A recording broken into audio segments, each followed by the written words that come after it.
All right, everyone, welcome back to another episode of Just Boolin. Today, Sketch and I will be making franchise comparisons on talking about what can be done right to reboot and put new life into a franchise, or what can be done to drive it head first right into the ground. So I'm gonna let Sketch take the lead on this one, and we're gonna start. We will start with Dune, right? Yeah. All right, Dune. Um. I'm gonna let him go into the history or whatever, and then we'll go. So to be fair, I came into Dune backwards. I saw the old movie way back in the day. I think I saw it in a marathon with it was like Dune and Flash Gordon Damn. and Waterworld. And it of course it set the tone for me. I was set for dystopian futures and shit like that. Yeah. Um but I didn't really get it didn't really catch my attention because it was way too wacky, right? Um and like of course going back to it as an adult, it's a cult classic, all that kind of good stuff. But I got into Warhammer as an adult, and people would tell me all the time, like, they take a lot from Dune. And so I went back and I still couldn't get into it because it was so different. It's not quite my jam. It's more in line with Game of Thrones. Um, Yeah, just Space Game of Thrones. Yeah, yeah, that's basically what it is, and not really my jam, but it definitely had some influence on Warhammer, obviously, and it was interesting enough that I did a little bit of deep diving, not a whole lot, but enough to interest me when the movie came out, and I did my due diligence just like everybody else, and tried to read my way around the movie, make sure I didn't miss anything too super important, but those movies are exactly what that kind of franchise needs. Um, I think we're in a weird spot where we're realizing with a quickness that the people who take on a lot of these fandom projects, these nerd projects, so to speak, um, there's no real seriousness to a lot of these filmmakers. You understand what I'm saying? What I mean by that, saying Hmm. it's like they're not approaching it with like the gravitas that they need to, right? So first point of order, gravitas. It's never that serious, right? We look at we look at a lot of these properties, and they're set in these fantastical places. Um, they could be in outer space, they could be in a galaxy far, far away. It could be on a distant world, or it could be in the middle of the void or something like that, whatever. But no matter where it is a story taking place. It is a world, a universe populated by people who are intrinsically in a struggle to survive in some way, shape, form, or fashion, whether that be man versus society, man versus himself, uh, man versus an ideal, man versus nature. All those classic those classic antagonistic forces, just one after another, whichever one it might be. But these are still like stories that are told with the express purpose of showing that strife of life, Yeah. showing like how good conquers evil, how to call upon hidden strength, things like that. And we forget that nowadays. We see the silly spaceman waving his ray gun at that alien, and we either latch onto it as, oh, that's what the kids like, I can milk this, or this is what those weird adults like. Let's let's grab onto this, they'll pay for it. What can we do with this? Mhm. But it's always to the point of like, that thing, whatever, it's not that serious. What can we do to make this our thing? um and that leads into the next, which is enthusiasm for the work, right? So with I'm probably butchering his name here, but Villeneuve, Dennis, Let me look up his name real quick before I butcher it completely. Uh, Yeah, I don't know how to say that either. Dennis Villeneuve, Villeneuve, Villanova. Villanova. Oh yeah, Villanova. Okay, so Dennis Villanova. He directed Blade Runner um, The one with Ryan Gosling, 2022, 2047. 2047, which I thought was an amazing movie. I loved it. Bro, Loved that movie, and I had saw Blade Runner on like the original on like some just random. It's on, and I caught a slight wind of the story. I was like, you know what, this is kind of cool, and loved it. Loved it. yes, So when the new yes. one came out, I was all for it. I thought they did an amazing job with it. Amazing job. And it's what's crazy is if you look at Blade Runner I didn't know he did that. versus both the Dune movies, it's the same formula.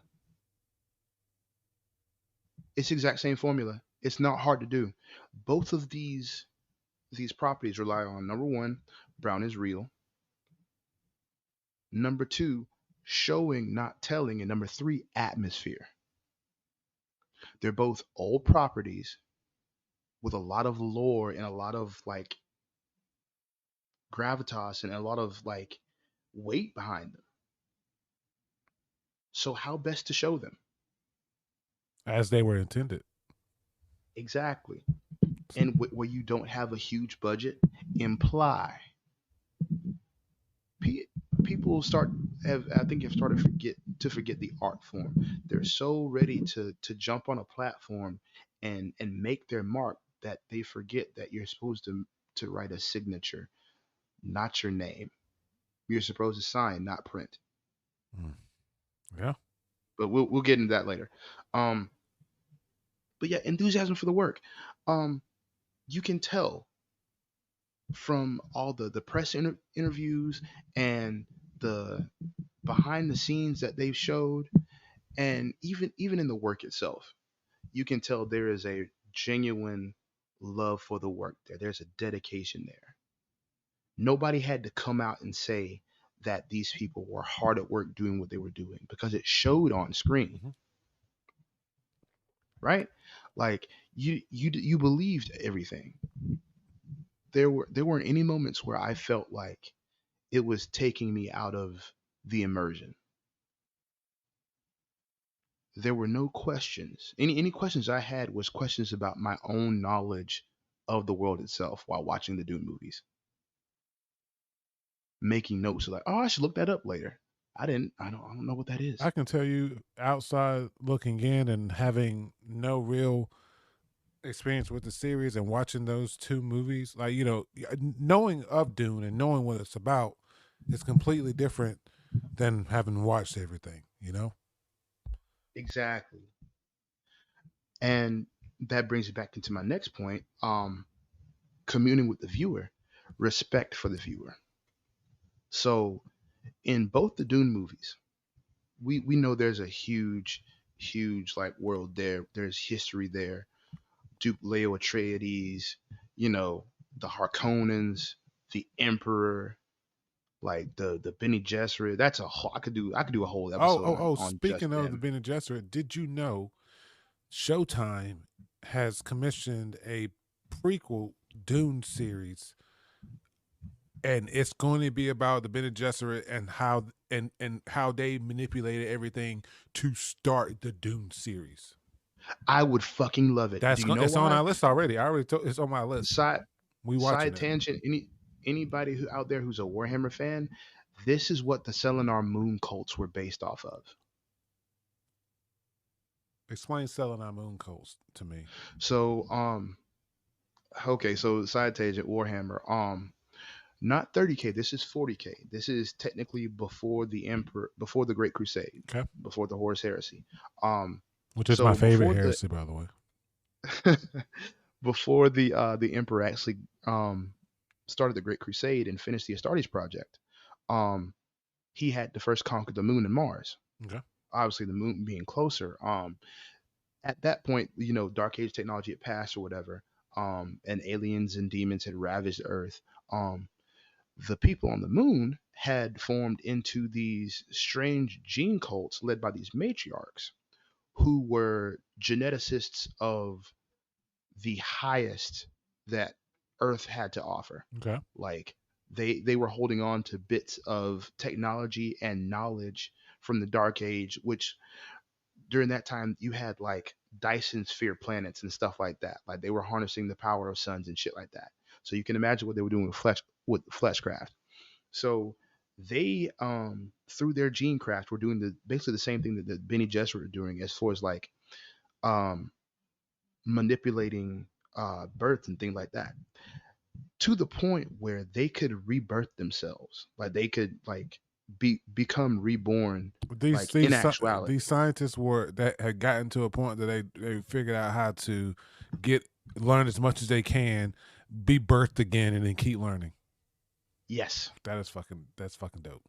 And they had cracked the human code to where whatever you needed out of the body, like as far as like whatever you needed to be able to do, they could manipulate the human gene to do that. So like we need workers, we need fighters, we need people that can cook real well, we need people who can do really good math and build computers and stuff like that. They had the fucking shit. Like so, they were they doing this, or they just had the knowledge to be able to do it, and he found them. No, they were doing it. Okay, Yeah, yeah, they were doing it. They were honestly they were content to like kind of be where they were just because like the galaxy was so like this was they were on the moon. yeah, Okay, yeah. And unfortunately they didn't have the power necessary. They didn't have like they only had a little bit of technology, a lot of knowledge. Um so unfortunately the emperor being who he was, he eventually conquered Earth and set his sights on the moon and the wider galaxy. It was, by the way, when we get to the Warhammer episode, it'd be great to talk about. But it is so cool how the Luna Wolves ran up on the fucking Selenar Gene Colts. Shit was hilarious. I'll make a note of that. They did some Ghost Recon type shit. No, It you was know what? Go ahead so and tell me. king. I need to know if it's quick. All right, so um, the Luna Wolves, in front of God and everybody, uh, had everybody else run full speed at the front door of the Selenar Gene Colts. In the middle of the formation, the Luna Wolves had their ships cut engines. So everything around them was blazing hot. Big ass distraction. Basically hiding in the sun. They cut engines and cut power.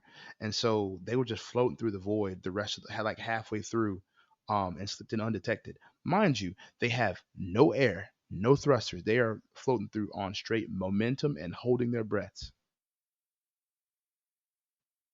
And that's how they snuck in. Everybody else is pounding on the front door and stuff like that. They slide in and basically come in the back door.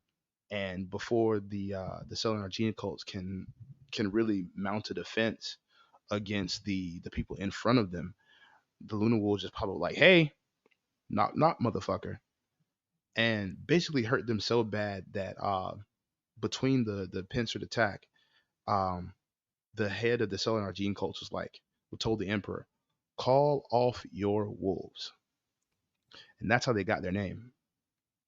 So that's fucking dope. I'm super excited for the y'all for y'all all y'all listening, man. I'm super excited for the Warhammer episodes we're gonna be doing and the game we're gonna Oh be man, playing. shit. I cannot wait. You guys are in for a treat. But But it's yeah, my job so to keep Sketch on track this episode, and I know I just led him astray. running it back to the Selenar Gene cults, but yeah, that's who the Bene Gesserit inspired. So I am all for watching a series talking about them. I know a lot of people that are into Dune aren't so big on the expanded universe, and for good reason. I've heard a lot of those books are trash, but um, for my money, I'm willing to at least check it out and look at it just because of what Dennis has done with the movies. Um, Getting back to the list though, his respect for the viewer. There's a lot, like I said, there's a lot of lore in the movie, or in the series itself, and they don't do you the disservice of trying to like tell you everything.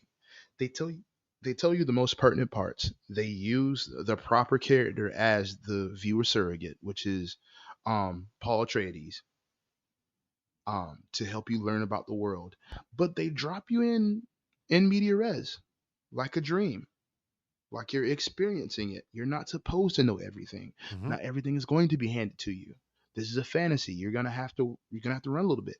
That suspension of disbelief is there to keep you on that bumpy road.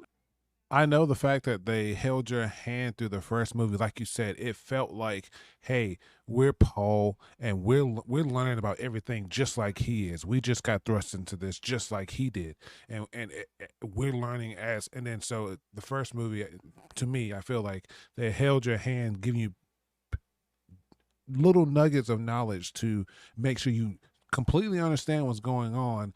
And like you said, make note of, damn, I want to know more about this pool of water that they have. I want to know more about these sandworms. I want to know more about why there's this huge manufacturing process and recycling these families and doing spice. I want to know all of this stuff. And then Dune 2 comes and then it's straight action.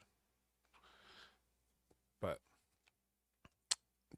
that's just me. So yeah, respect for the viewer. I was talking about Dennis Villeneuve, and his in media res. Yeah, they drop us in. They don't really hold our hands too much. And I love that because they, like I said, they explain what we're supposed to know, but they leave the rest of the world a mystery as it is to the rest of the family because they've been dropped here just like we have. So it's that respect. They don't go out their way to overly explain things, Mm-hmm. and they don't patronize you. Um, with the set pieces, they don't try and give us candy coated CGI and things like that. The movie was They beautiful, have dude. The movie they was have beautiful. obviously researched the world in which they are dabbling in, and they've made everything fit right. And let I'll get into that other part, but the budget, the budget for both of these movies was under $200 million 165 for the first, and and then 190 for the second one. yep. Yeah, Mm-mm. just stick a pin in that. Um, the process of taking over for them, it was easy.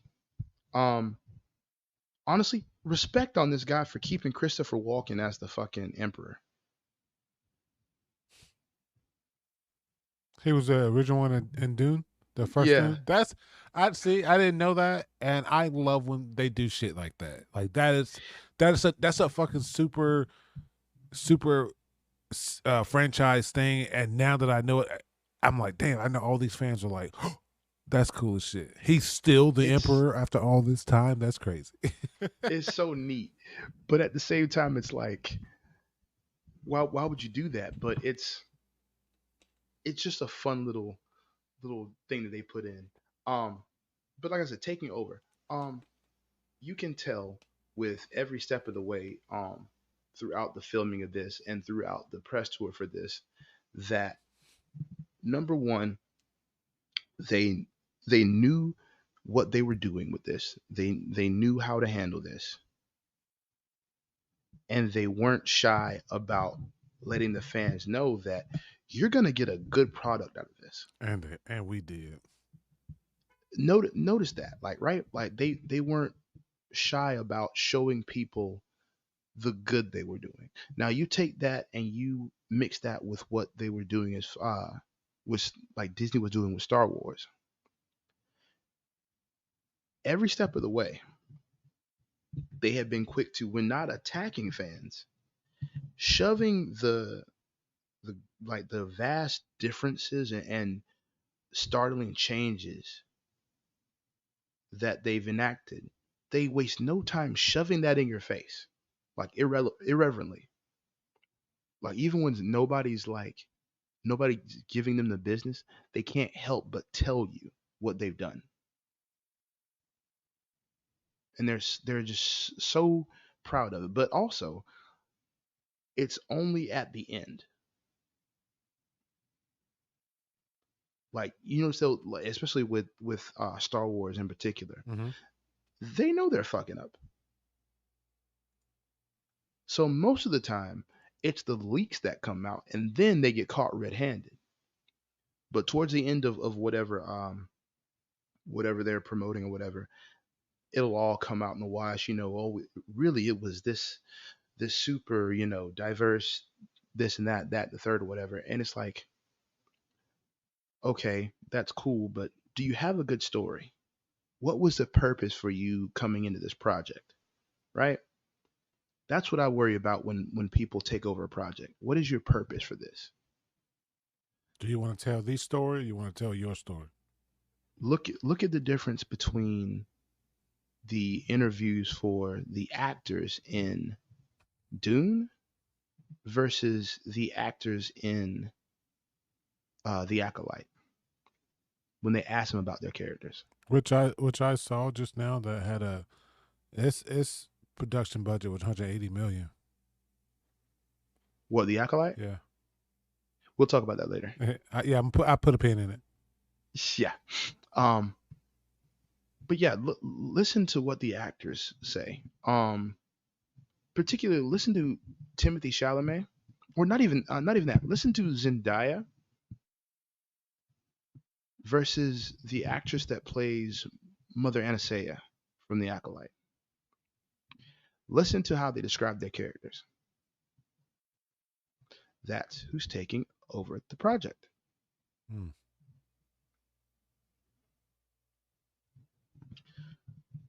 The quiet part for me, that I love about Dune though, is the way they use people of color inside of the Fremen. It's all over the place. Yeah, I saw Middle Eastern, I saw Hispanic, I saw Filipino, I saw Black,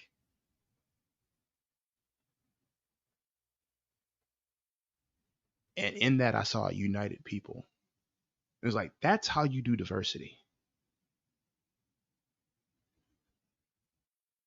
Like at no point in time watching that movie did I question any person of color inside the Fremen.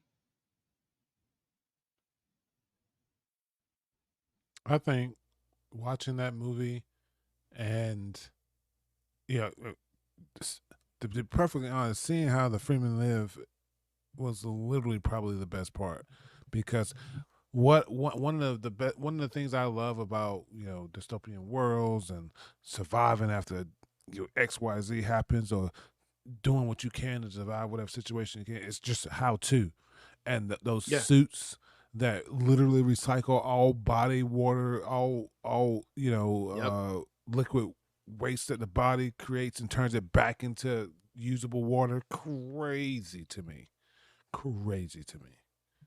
But cool as shit, man. Like I think you know, I think it was. Go ahead. For me, it went on to highlight something in throughout the whole movie. I saw something in that most of mainstream media is just missing now, and that is subtlety. At no point in time, unless the moment absolutely called for it, did they shove the ideas and the values of the characters in your face.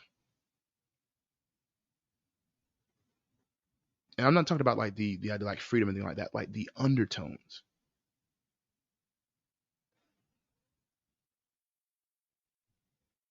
At no point in time did I feel preached to. At no point in time did I feel like anything was too obvious. Like nothing stuck out like a sore thumb.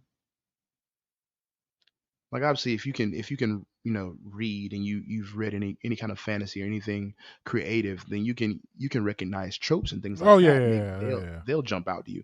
But You like know the nothing was hero. out of Yeah. place where it was like, huh, they didn't need to say that, or huh, that was weird. Why was that in there? There was there was like I said, there was subtlety. Everything was covered by the story. Which was beautifully told.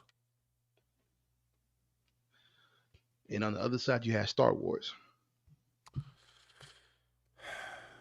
This one, ladies and gentlemen, is going to be the fun part of the episode. Oh man, And so we need you to know, I'm going to say this because, excuse me, I'll cut that out.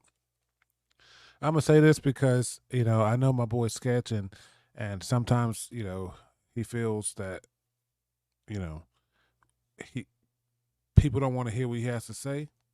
I'm going to let you guys know here that this is our platform. This is our podcast. And he gonna say some shit. You may not like it, and that's completely fine. We don't we know we can't please everyone. This is our opinion. We're entitled to it. You're entitled to yours as well. We really appreciate it, but we need you to understand unless it's positive concerning us, it don't matter to us ultimately. And I just want to put that out there because I need because we're all adults. If you're listening to this, you're an adult, and we're just gonna be adults about it. We value your opinion, and we do value your criticism to a point, but we're not gonna argue with you about our opinion over something, especially you know when we it's just blatant. yeah, okay. This is what we think. And if you feel any differently and you want to put that out there, I just Please sound off in the comments please do, section. and I can shoot you a link, or you can add me on anywhere. I can teach you how to set up your own podcast, so you can record and you can tell everybody how you feel about it. But I just want you to know that this is a Might have to cut that one out. yeah, yeah, I don't know if we want to set anybody over the yeah, podcast. Yeah, we, that we, we, that being said, I will endeavor to keep in line with our community guidelines and remain respectful. and so Um, that's all we ask in the comments. Don't yeah, cuss at us, and we'll feature every comment. Any comment we get, we'll feature and we'll talk about. absolutely. But we just want you to know that like we're not here to argue, man. We're not here. We're not. We don't. We owe. Nah, We overheads. We're not. nah. We're not doing the back and forth and Ain't going back and forth, the. you ninja. we're not. Giving my We're not. heart. So and to be perfectly honest, man, if you want to, I'd love to get you on and debate. Oh, I don't bro, want. that would. I don't want. I don't want you to bash. You because sketch could eat you up, but you want to come I on. mean, hey, we look. We'll invite them all comers. Like I said, we always try to remain respectful on here. But if you have a different opinion on it, by all That means, that is let us know. that Because at the end of the day, I am calling out the fans here, like because I do believe and that I laid this And that was solely in the literally hands of everything I fans. just said was a disclaimer because of that. I know Sketch and we have had this conversation and he said when the time come, I'm calling out the fans. So Oh, absolutely, so that said, and this is another thing I learned, so for the podcast tips and trips and whatever, you want to be on, you want to talk about it, we'll love to have the conversation. So, you know, abso. that So said, I guess let's get it. let's go ahead and get into it. Um, we'll start off with the same list, right? Gravitas, right? Um, why do you refuse to give works their proper room and respect, right? Um, the Acolyte is full of Taika Waititi style millennial humor and deconstructivism. They cannot have a serious moment or a serious character, especially a serious male character, without the next moment tearing them down in some kind of joke or some kind of put down, or some kind of subtle way to let them know that, you know, you're not shit, or you're lesser. I mean, it lacks subtlety, but the biggest thing is the gravitas. You do not take this stuff seriously. Case in point, we by now anybody with eyes can go online and look up what Leslie Headland is saying about her own show now that she's in damage control mode. Um, it's a fan fiction, always has been. Sorry about you, champ, but that's just what it is, and a bad one at that. Um, everybody came into this. I talked about the interviews with the especially with the lady who plays Mother Anashea. Now, I'm sure she's a lovely woman in real life. I don't know her background, know her history, I don't know where she's from. Not casting any aspersions there, but just as someone who is playing that character, someone who has immersed themselves in that character, it showed a startling lack of knowledge when all you could say in the interview was that my character is powerful.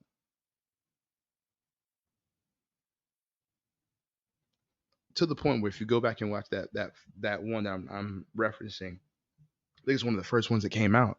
Um, she says it like I think three times, three or four times, and then she like says something else, and she says it again, and somebody in the back finally gives her the cheer she's looking for, and she goes, "Yes, yes." I'm like, that right there. That's the point you wanted. Oh, you only just need You're one not hype man. That's you it. not even that. Like you wanted to zero in on the fact that you're a powerful character. You go back and look at the interviews for Andor, and they're talking about how much their character feels about whatever situation they're in, and we're just thinking about the headspace of the characters, right? But go back and ask the cast of the Acolyte. Most of them don't even know what the hell they're talking about. Charlie Bartner was talking about how Anakin blew up the Death Star. Run Yeah, that back one more time. yeah, I saw that. I did see a bunch of interviews and a bunch of people repeating that he just kept saying it. And he said it multiple times. Yes, he said it multiple times. And once again, gravitas. Think back. We've had this conversation before about like people not taking stuff seriously. And you know how it feels like. Now, when people bring this up, naturally it's like the people who are not as invested and don't want to hear the nerds, nerd about or whatever. Like, okay, whatever. We get it. He made a mistake. He's an actor. He's not really invested. Hmm. But that's what we're talking about. Now we can't sit up here and prop up Heath Ledger for being one of the best actors to delve into his role as the Joker, and then with the same hand look at the Joker movie and be like, that's a bad movie just because it deals with some squicky mental health issues, right? The Like second one where is about to come out too. yeah, I don't know how to feel about it, but that's another whole other thing. But yeah, you get what I'm saying? Like we can't sit here and award people for delving into roles that will like could ultimately mess them up. One role comes to mind is Charlize Theron from Monster. That was a complete transformation. If you've never seen that, I have seen Monster, and when I tell you, I had repeatedly one I heard the story of what happened in Monster, the story behind Monster, through all these podcasts and true crime podcasts for like like I'm weird in 2024, all 2023, all I did was listen to true crime podcasts, and it was getting dark. And one of the ones that I heard was the one about her and what she did and how she would lure men and stuff like that. Then yeah, I would see that movie and didn't know it was her. Did not know it was Charlize Theron. Charlize Theron. yes, The that's transformation for that character was absolute bonkers. And so when I watched the movie, and I'm literally watching the movie like that, that's a completely different person. I do not know who that is. yeah, That is not the bad guy. Oh, okay. You know what? It was Yeah. amazing. Makeup, the story, even the movie itself was really good too. Just not even the makeup, but like Charlize Theron, The her acting, particular role. yes. Exactly. Like, and that's what I'm saying. Like, we can't sit there and award that and then look at these actors and be like, yeah, they're fine. No, like we're not gonna do that. Take the role seriously, from the directors to the cast members, everybody. Just because you think it's silly, if you think it's silly, then leave it alone. If you're not fully invested in a galaxy far, far away, then leave it alone. Don't do the role. Don't just be Another, excited to another have a lightsaber. exactly. Another thing I bring up about Gravitas is, why did we why did we accept as a society um hiring non-experts all of a sudden? To lead franchises? So Shireen Obey Chinoy is going to be directing the new Ray movie. She is known as an activist film director. Her whole thing in one of her interviews, talking about one of her past films, was about like making men uncomfortable. Okay. Like, she's got like a whole thing about, like, which power to her. She is doing the Lord's work, or Allah's work. Whatever. I don't know her particular religion, but she is doing somebody's work out there. Like, she's doing the big work. Why is she in charge of Star Wars? She said herself in an interview, the the strongest thing, the best thing I can bring to Ray's character as the director is my experiences as a woman. That is not me paraphrasing. She's That is been what a she said. okay. So I assume she's been avid Force user. Found out her dad was one of the most powerful Jedi. Defeated Darth Vader, and she's got her father was a powerful Jedi. Also, she saved empires as well. So she's bringing that to the table. Of course, of course. And of course, what Disney did was they gave her a couple projects to say she's got some Star Wars experience, because Kathleen Kennedy, we know, has a habit of hiring people that are not interested in Star Wars to bring in fresh faces, which was a lie. We knew from get go, but the normies who were flooding in the fandom at that point were drowning us out. Explain to me how it makes any sense to bring someone who doesn't know anything about the series in to write, direct, and mold a franchise forever compared to someone who's passionate about the series, who is a fan, who read the book. Why does that why does That's that what I'm that's saying. crazy to It me. it fucking doesn't. This is what I'm saying. Because not This hostile takeover, because that's what all it was. It came at a time when we didn't social media was just getting off the ground. We didn't have a whole lot of coverage of stuff. Not everybody could see everybody quite as much back then. We still had that idea of who nerds were, who was into D&D and stuff like that. Once you remember who these people were that were into Star Wars, it's not hard to understand how it was that they took over. You mean to tell me a bunch of eloquent, like, high earning women can't take over shit from a bunch of fucking sweaty dudes who can't, most of them can't fucking order ketchup, extra ketchup at the desk at McDonald's? dude, I mean, I'm being very cruel and very mean you to you my you own community, you but are but you listen, get what I'm listen, saying. listen, listen. I just the other day. You say it's funny that you said that because just the other day I went to Whataburger, and in the Whataburger behind you they have a bunch of stuff lined up so you can grab as many sauces or whatever if you need or whatever. Um Right. no, I'll tell you about it. This is Taco Bell. They have the sauces and stuff all on the side or whatever.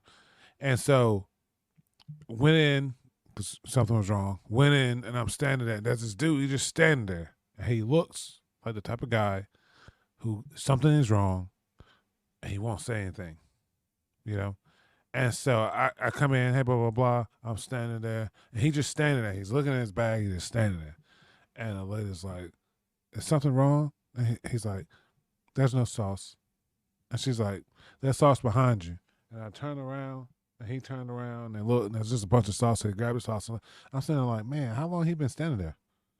Right? How long he been standing there? Because I done came through the drive-through, so I'm looking into the store, and I went around and came into the store, and he was already standing there, and this is for sauce. I'm telling you, man, social anxiety is a motherfucker. So you saying, Now, these women are coming in and they're bullying these men? it sounds hilarious. It sounds like, so far fetched, but when we have the proof, we have the proof. Now, Kathleen Kennedy obviously she knows where the bodies are buried. I'm fully assuming that she knows something about somebody, and that's why they were so willing to just give her the Something keys to the about kingdom. somebody's wife.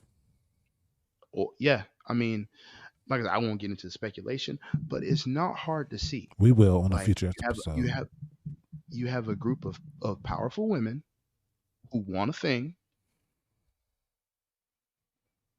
and they're using all the words that they need to get it done.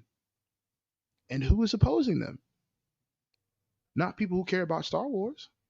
They don't know what's going on. Oh, there's a girl in Star Wars? Okay, that's cool. Seems kind of like a sausage fest. I mean, at this point, you can, beyond the fact that the Warhammer community is far more aggressive and far more diverse, you could almost say the same things that you could have said about Star Wars fans back in the day with Warhammer fans now.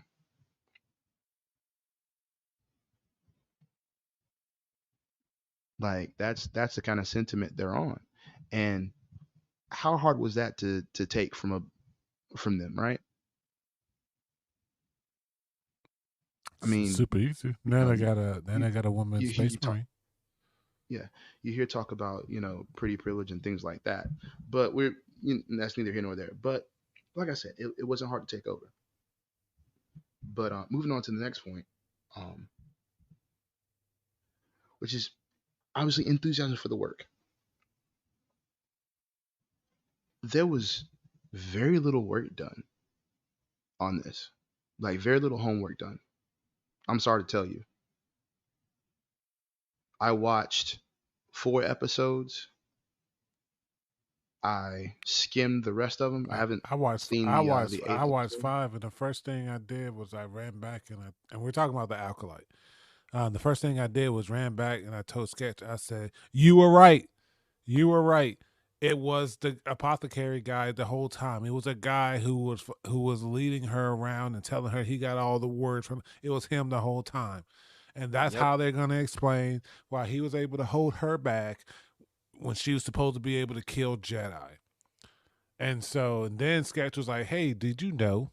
Also, now the Master and Osha are gonna have a love story." And I'm like, ah, because Yeah, why?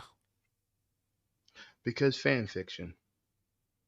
Like I But I, yeah, I get I get sketch. I really really really do. I get fan fiction. I get wanting to see that stuff. But what I'm thinking is logic. I'm thinking just common sense. and, and How can you manipulate me into thinking that it's cool for someone to fall in love with someone who manipulated their twin sister into murdering people? my guy, if you do not understand that, then you do not understand fan fiction. Do not come over to this side of the internet. You do not want a part of it. No, no, no, no, no. I have edit. I have edit No, no, for I'm these not. cats in the I, I, past I before. I get the I'm leap. glad I put it down. I'm saying, They're weird. I They're understand. weird. I'm understand the leap, but I do. I've written some Final Fantasy fan fiction in my day, and it went places and dark. It did, so I know. But I'm saying how, while you and I know what's going on, how are they able to get this to fucking to get this over with the masses? Because a lot of the masses are thinking this guy just had your sister kill all these people. You should murder him in the first chance you get. Oh, well, they're banking on the popularity of Star Wars, To and just push having through it real, and ignore it, yeah, just to get and back to the having real lightsaber people. battles. Yep. Uh, And having real people fucking that, why do you think they push for it so hard? Right after you sent me that text message, I looked on Google, advertises about this is this lightsaber battle is better than the prequels. that lightsaber battle. Are you kidding me? That lightsaber battle was fucking awful, and he murked 8 people by himself. It wasn't cool. Bro, It was very bro, embarrassing to be a Jedi. it was it was cringy. That's what, going back to enthusiasm for the work. Nobody has done any of the work for this, with the exception of Manny Jacinto and Squid Games guy. I don't know his name, He but plays Soul. and He and the dude said he learned English just to be in Star Wars. He loves Star and Wars. So I'm gonna be real with you. That's the only reason he gets a pass. I mean, I ain't gonna lie, man. Yeah, He did I do he did his realize the thing. entire time you left him alone. You left Soul He alone. he he did his thing, and that's the only reason he gets a pass. But anybody could have played his role, bro. Yeah. Randall Duck Kim could have played his role. Shang Tsung, or Thank you for yeah, that, yeah, anybody could have played his role. Rufio. The guy played Rufio. Like shit, man. Well, Randall Duck Kim is different from Shang Tsung. I forget. That's Kerry Hiroyuki. You're talking about the guy from Hook, Rufio. Yeah, Listen, did you know that that what's his name? The guy from Hook, so I can get it right. Randall Duck Kim. Randall Duck Kim. In Yep. the Goofy movie, he was the kid in the audience that was like, "Hey, yo, Stacy, talk to me, talk to me, talk to me, Oh, you're baby." talking about Dante Bosco. Him, yes, that's what I'm talking about. He played Yeah. Rufio in the Hook, in Hook with Robin Williams. Amazing movie. Um, but no, what I'm saying, like anybody could have picked up like a wise old Asian accent and and done that. So not to take anything away from the character that played him, because like I said, he did his thing, Yeah, but that wasn't a necessary role. yeah. Eh, eh, you, anyone can be a And I mentor. It didn't matter what he looked like, to be honest. and I say the same thing, but in reverse for Carrie Ann Moss. The only reason she is here is because she was Trinity, and because Leslie Headland wanted that fucking fight scene because that's what she thought about when she was a young kid. I'm sorry to tell you. Listen, man. She put dreams into action. I'm happy that she's getting this therapy session, but let me, as a creative, as somebody who's going through therapy, and as somebody who knows how to craft a story, this ain't how you do it. I mean, she did the right things, did or said the right things, and know the right things to be No, able to do it. He said, no. She, you do realize she's Harvey Weinstein's personal assistant, right? "No, Did you not know that? no, Okay, I've stayed away from that because I thought you knew. She is Harvey Weinstein's former personal assistant, bro. She knows where the fucking bodies are buried. Her and Kathleen. wow, yo, That's why she has power, bro. okay." Back in the So let me be there was quiet somebody, for if I end up on a milk carton. right? Like she, not even getting into that, but when you see the, and that's what I'm saying, like this fan fiction thing, this whole thing, like when you start to see like the weird power dynamics and things like that they start to play with in this show, and how weirdly sexual and tantric everything starts to get, it starts to paint a weird picture. Like, but anyway, getting back to the hard data, um, respect for the viewer, right? Wrapping back into the Kathleen Kennedy's hiring, um, her strongest contribution is that I'm a woman. Um, what did she say? It's about time a woman shaped Star Wars. Like, what was Kathleen Kennedy doing before you showed up? Like, what were the Ray movies?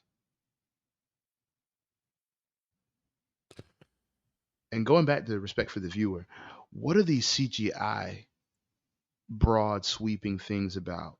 Like that's not Star Wars.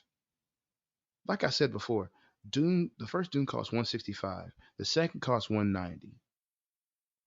8 episodes of this shitty community college theater misfit nonsense cost 180 million fucking dollars. Yep. For what? To tell the same story for 4 episodes and use 5 locations. Brother, You what? know what they spent that money on?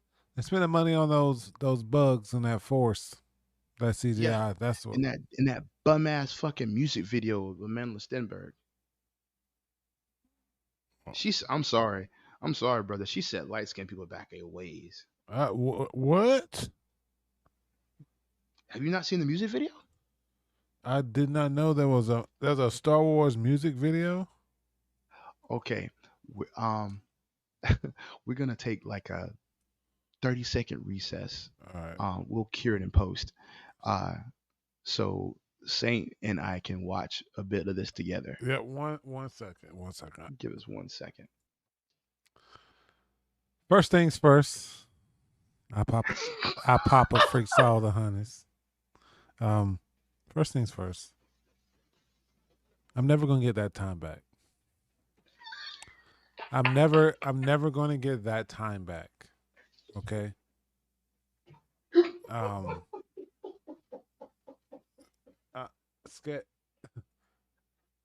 hold on. How long was that? How long was that? Uh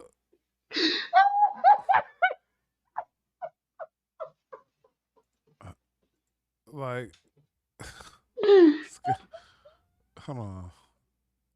3 minutes and 47 seconds of my life gone forever. Core memory wasted. Core memory wasted on fucking Amanda Strindberg response to Star Wars fan Oh my with god. her track Discord. Core memory fucking wasted. God damn. One, it didn't rhyme. Songs rhyme, Nope. and even if they don't rhyme, they sound good on top. Because you haven't made it rhyme. So The last thing that I had on my bingo card for 2024 was Rue from District 11 setting back. I mean, District 11. Yeah, District 11. Rue from District 11 setting back her entire district. He said light skins. Sketch said she's setting light skins back. But first thing I thought is this what Katniss fought for? bruh. Did Katniss fight for you to be twerking in New York City, responding to neckbeards? Come on. Like, we come Yeah, man. uh, My thing is, you did this at the end of BBL Drizzy, bro. oh, no, you did. Look, I knew. So Listen, you listen. knew I this knew was when gonna flop. I knew when BBL Drizzy came out and Drake got. Yeah, it is what it is. I knew as a light skin, I need to be quiet for a little bit. I just needed to lay low, lay low. It's not our time anymore. Drake lost, Kendrick won. Light skin, you gotta be quiet for a little bit. We out of style right now. If we come back, we'll come back. We out of style right now. Be quiet. Don't make videos of you twerking in fucking New York, fucking talking about Star Wars and discourse and journalists. Bro. You talking and singing about people doing their jobs is crazy to me. Well, you can't do yours. Like, what? Man. So yeah, that's I mean, yeah, man. Respect for the viewer, man. Respect for the fucking viewer. But this this is how they took over, man. It's smooth sailing, right? So 2000, what was that? 2015 they take over. They open the door for, you know, everything's good. Calm down neckbeards, calm down sweaties, calm down weirdos. The girls are not taking over. We're just gonna clean it up a little bit, make it so everybody can kind of enjoy it. Move over, dust off your toys, let the kids play with them, and No, then fuck, man. Kids play with my toys. by the Go time fuck the yourself. Go away. yeah, by the time the new trilogy comes up, she's kicking the ladder. The Force is female. Poe Dameron, Rose Tico, Rey. Now we're told that these characters are not gonna outshine any other characters. They're just gonna be their own standalones. Stuff like that. We even got Finn. We're still waiting on Finn. So I haven't seen I haven't. I saw. I'm not even gonna lie to you. I don't remember the Force Awakens. That was a new one that they rebooted it, right? The Force Awakens. Yep. So I don't even remember most of that. But what I do remember is the fact that Finn was supposed to be Force sensitive and have Force powers or whatever. I don't remember where did that go. Nowhere. And you know why? They said in an interview they didn't know what to do with him. He even said that they said that. Now, mind you, even without the EU, we're talking about Dave Filoni's Star Wars. We have the Bad Batch. We have so many. We have the Clone Wars. We have so many stories to tell within the Clone Wars. We have so many awesome stormtroopers and so many awesome ways, all awesome variants. But we don't know what to do with Finn. We know what to do with Rose Tico and Ray.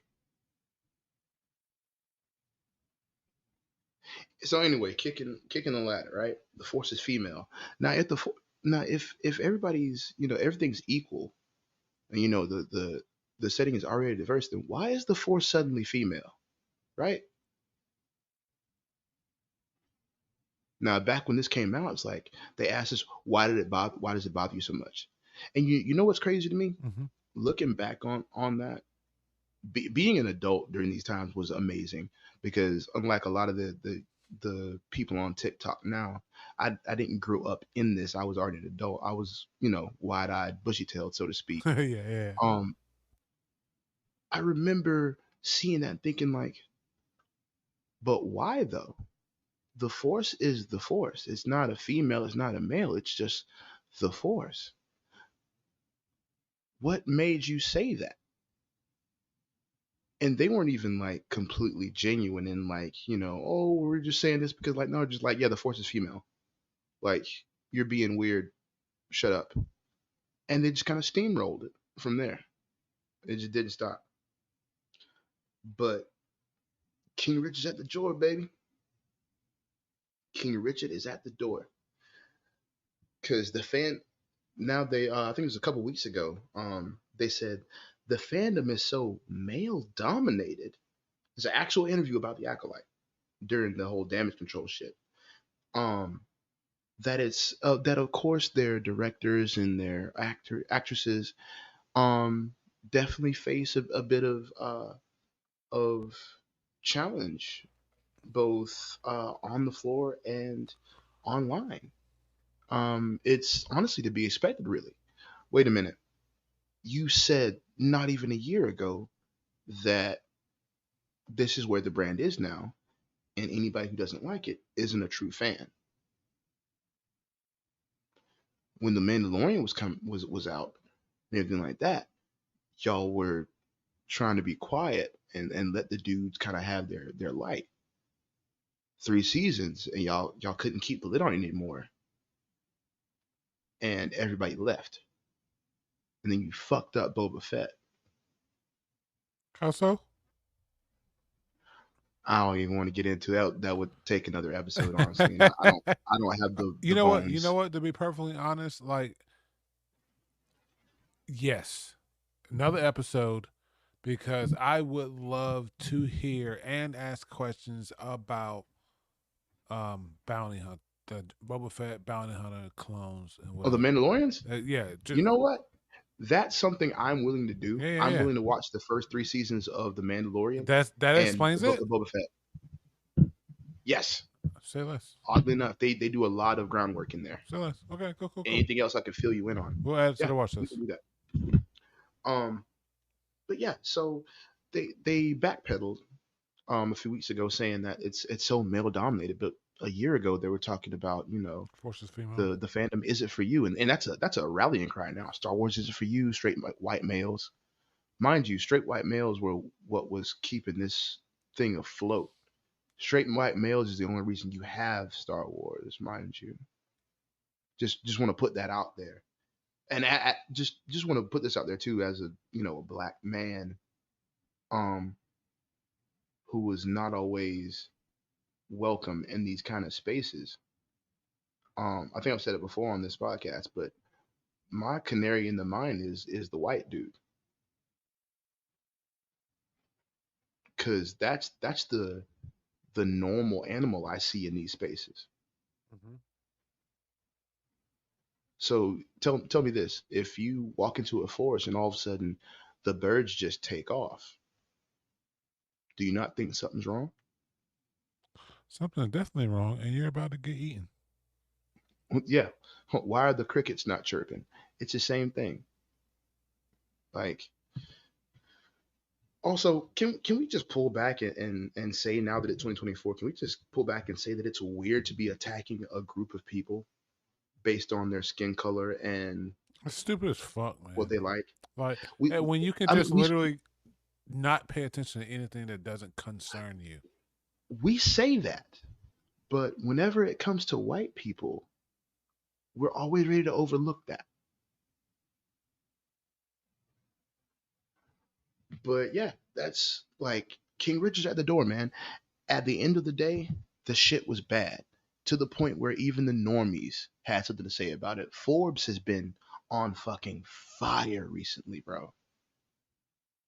Elon Musk came out of the woodwork and is jumping on Kathleen Kennedy's case.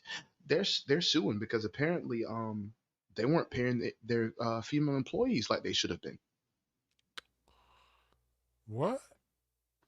Yeah. Oh yeah, that's a whole thing. Yeah, Elon Musk blew that wide open. And Leslie Headland is going on interviews and like online, like, and in person, and trying to do damage control, talking about, explaining, you know everything, all these plot holes away. And it's like, you're all you're doing is spackling at this point. You're trying to like put out fires. Your shit is garbage, and people know this. And now you're just trying to save face. You have wasted 800, not 180 million dollars in everybody's time for something you could have spent your benefits on. And you what the worst part about it is the quiet part, right? They're always using black women and gay men to attack these fandoms, right? The Yas queens, and they always want to make everything gay, with like the Mother Anastasia and Charlie Bartlett, and all them characters. They use those kind of characters to attack these fandoms. Like, yeah, the cis het white males and the trolls don't like those characters. But as soon as it comes to a fandom that is like, not as problematic but not quite as diverse, they're quick to keep that out of there. Mhm. They're not really trying to muddy that up too much with those kind of politics. They keep the yas out of their own shit. Usually it's in the case of class or keeping with continuity or taste, right? But as soon as you can blackwash or darken up a character or concept, they start trying to make it lighter. You see it with the Killmonger hairstyle, right? It was on every black character, every diverse character. I saw this Mostly, fucking. mostly it was on dudes, and then you start seeing it a lot more on I females. saw this fucking tweet that showed that was like, oh, it would be really cool. Yeah, there was this series where Miles was the um the mentor figure, and he was teaching Spider Girl, and I was like, that would be cool. And then I clicked it, and I clicked it, and then the person drew adult Miles with the fucking Killmonger fucking Yeah, dreads. I'm like, oh my god, man. but you noticed now that you start seeing more Hispanic characters and more racially ambiguous characters having the hairstyle? Mm-hmm. Yeah. Yeah, it, they start making it lighter and lighter, and pretty soon. But I just it is really weird to me that they do this. It's not just for Star Wars; it's for a lot of fandoms though. They'll they'll do that thing where like they'll say it's for inclusion and diversity and things like that. Same thing with Assassin's Creed. I'm not gonna get that. That's a whole nother video. But But yeah, go ahead. Yeah, yeah. the worst part of all this is, like I said in the beginning, I'm laying this on the fans. You It's didn't your listen fault. because you you didn't listen because you didn't want to, right? Weirdos, shut-ins, incels, super fans, Star Wars historians, sweats, uber nerds. They tried to tell you, but you didn't want to. You didn't want to listen. What's crazy to me is just like the people out there in the world who made these people wish to escape to a kinder galaxy, you spat on them, and you still do. Right now, you sided with the people who make stories like Star Wars necessary. You let them in, you push loyal fans out of the space,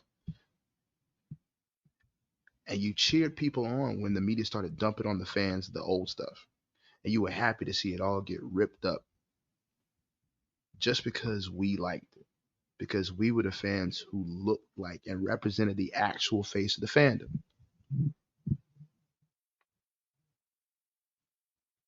And when you finally ran out of Lucas magic and nostalgia and the goodwill of the normies, you go back to blaming the weirdos and the historians and people who like the old shit.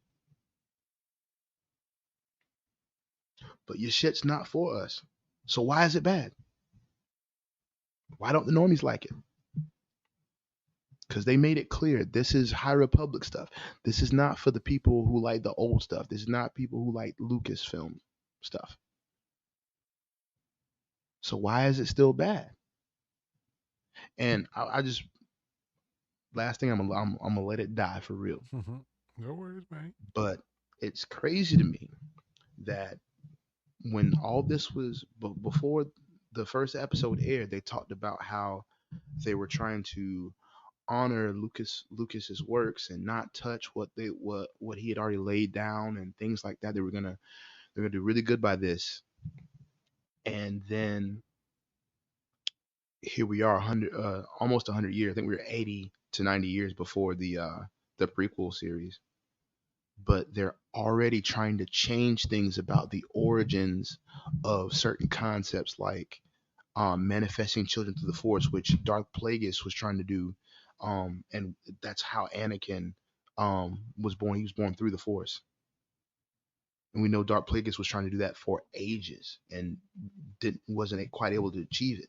Well, that was these witches that have been doing it the whole time. Exactly.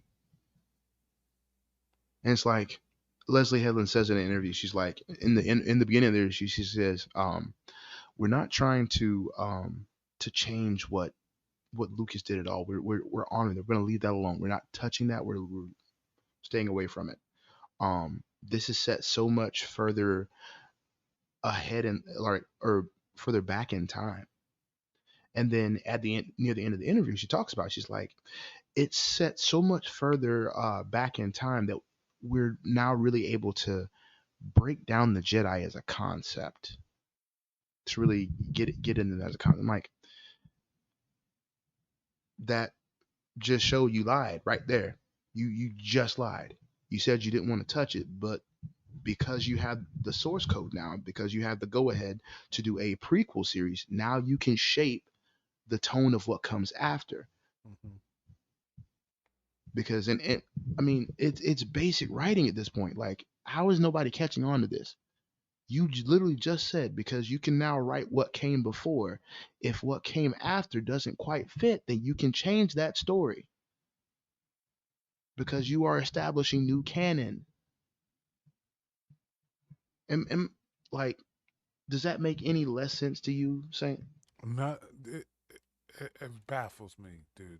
Baffles. Like, I don't, I, you know, but I'm leaving it alone now. But it's, if at this point people aren't seeing it for what it is, then you deserve to have Star Wars taken from you. You really do.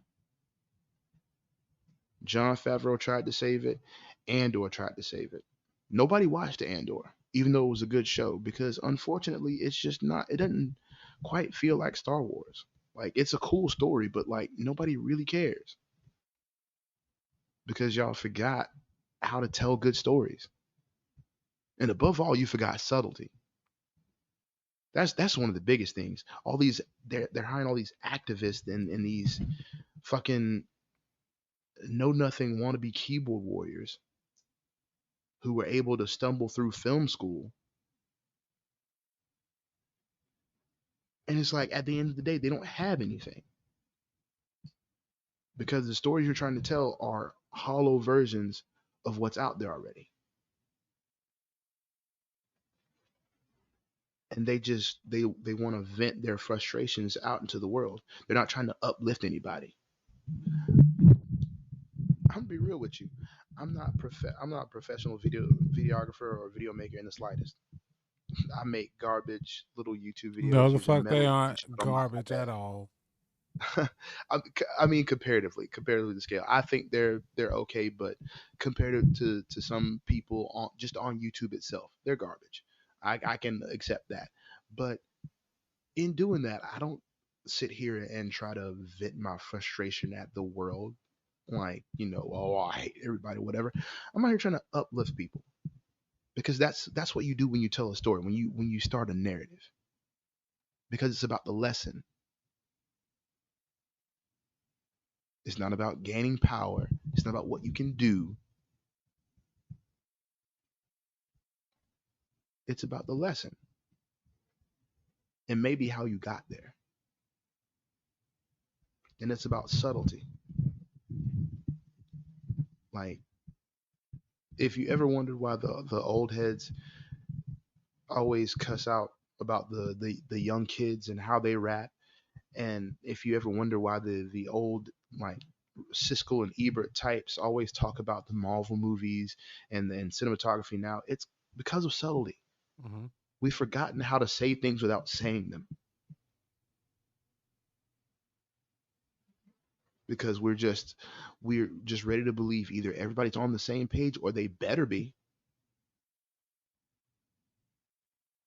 and that's what's ruining literally everything. We have lost the art of storytelling. Star Wars has. So, oh, period, but especially Star Wars. But yeah, that's it for me, man. I'm done with Star Wars.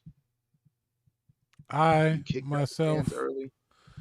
I watched, what considered now, I watched the original trilogy, then I watched the prequels, and so the first six. I don't remember Ray. Haven't really watched a whole bunch of. I know enough about Star Wars to know who people are, and I was looking forward to the Acolyte, and then again, you guys know in the previous episode how I felt about those episodes. We watched four episodes that just repeated the same dialogue, rewritten for four episodes. Just switched out a Jedi for another one, but it was the same thing. Um, You know what's crazy? what's up? They've actually come out and said now that one of their whole things was to paint the Jedi as the bad guys and the Sith more as good guys, to kind of show that I kind of like Assassin's Creed 4 Black Flag already told this story. In that story, you start off, or not Black Flag, sorry. It was Assassin's Creed Rogue, the spinoff from Black Flag. In that game, you start off as an assassin, and you're actually a novice assassin with a group of assassins that stumble onto some plans from the enemy, Okay. and they go to thwart it, and they do so in the most roughshod, just ugly, ham-fisted manner, and they end up fucking up a lot of shit, and they kill a bunch of people. This in turn, um, with the Templars being this group of Templars being much more moderate Mm. in their leanings and in their methods, turns the main character at the beginning of the game, and the rest of the game is basically like um, going through that journey and like experiencing all the ills and the triumphs that come with that. But that game does a great job of turning the bad guys into good guys Okay. because it shows reason. It does not try to make them sympathetic good guys because it shows you plainly, like, on both sides, these are dangerous people, these are loving people, these are sometimes misguided people. But in the Templar side, they show, if not a justification, then at the very least a reason why things happen. They don't just happen because, oh, we're evil, Okay. while throwing a lot of vagaries on the traditions and the mindsets of the assassins who are not evil but have to do a lot of shady things that are sometimes misguided by the note of the mission. And it would have been an amazing plot device for this show if they'd have done it that way. But because they lack subtlety and the ability to write good stories without trying to monk them up with fucking humor and millennial humor at that, they're incapable of telling stories, and this is why they fail. So yeah, goodbye Star Wars. Goodbye, Star Wars. We want you to know that it's not us, it's you, and don't make us have to change our number. Just Yeah, man. just Just don't make it awkward. with that, thank you everyone for listening, and we'll catch you later. Appreciate it. Oh yeah. As always, follow, like, share, subscribe. If you have any gripes or concerns, our email is everywhere. Find it. We are just bullying at gmail.com. No G. Abso. And don't forget to have fun. Later.